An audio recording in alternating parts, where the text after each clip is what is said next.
A mother comes home to find her daughter asleep on the couch. It's the 5th time this week. There's dishes in the sink and clothes to fold.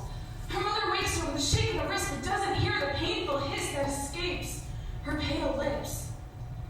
Nor has she noticed that her daughter has been depressed for the last 9 months, scarring her wrist with her curling iron and leaving harsh cuts. The fact that she doesn't know if she should drown in her emotions or dehydrate and feel nothing at all.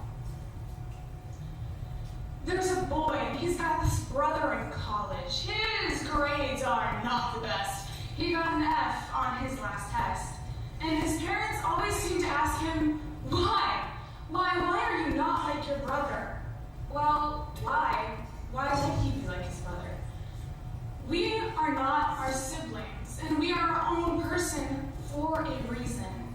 Sometimes parents seem to forget that, and they dismiss that fact because they don't understand the feeling it gives us. They don't understand its effects.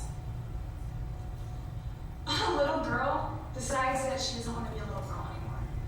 It's not like getting your hair cut or, buying a new pair of shoes. She was born in the wrong body. Her teacher, Miss Kim, asks her why she wants to cut her curly hair so short and why she's never touched a Barbie. She shrugs her shoulders because she doesn't know. Miss Kim asks her to be a little girl, but she's not one. Something so simple to others, to her is like playing hide and go seek and no one is looking. The sociable 6-year-old never talks again that year. He never touches a Barbie either. The first time her boyfriend hits her is because she was talking to her friend for too long. It's a slap across the cheek and it leaves a bright pink outline on his hand. She cries and she cries and she says, I'm sorry, I'm sorry, I'm sorry. It won't happen again. 2 weeks later, her mother calls her a troublemaker for having a black eye. And 2 weeks after that, teachers call her a slut because she has hickeys on her neck. But no one ever said they were hickeys. Every time she takes the blame, and every time she apologizes, every time she takes the hit. His first kiss, it's soft and it's sweet. Their hands are holding each other's and love is apparent in his eyes. Both boys smile after parting. His brother's getting married next month. Bring a date, he says. Bring a girl is what he means. His mother and father say homosexuality is sin, that marriage is between a man and a woman. But every time he kisses his boyfriend, it doesn't matter what other people think. He brings his boyfriend to the wedding, but he doesn't live with his sister at all. He doesn't live with any family at all. 3 years later, his cousin comes out for being transgender, and that's the only family he needs. There's a girl in her math class. She's 16 and has a very small figure. Her size is petite. You would never know that she has a baby at home and that she is all alone.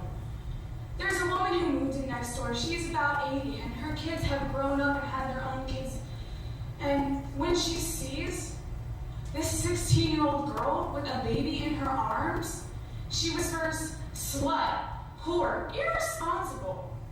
But you know what? She's not irresponsible. She's working 2 jobs and still getting an education, being the best damn mother she can be.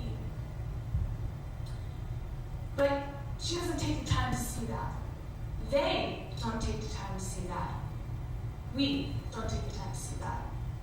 So, she's a whore. Once upon a time, he was alive. He was broken and torn to pieces, ripped to shreds, but he was alive. He once told me it was like he was in a well. Some people would stop to talk. Others would throw rocks with such force that when they came down, they would break bones. Others would come with rope. They would toss it down, but it was never long enough. They always kept too much. When finally someone did come with the rope, he didn't grab a hold.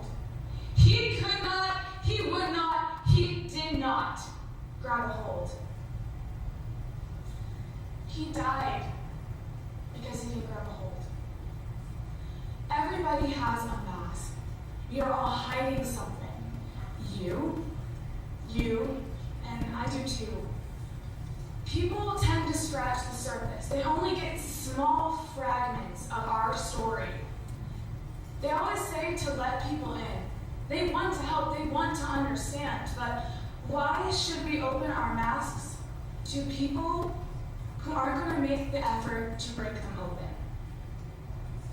Next time, before you open your mouth to spread a rumor about the new person who moved in down the street, that nasty coworker who thinks they own everything, and that kid who is bullied every day, but you're one of the people bullying him, I want you to think about their mask. Think about their story and the fragments that you only know. But most importantly, I want you to take a look at your mask. What are you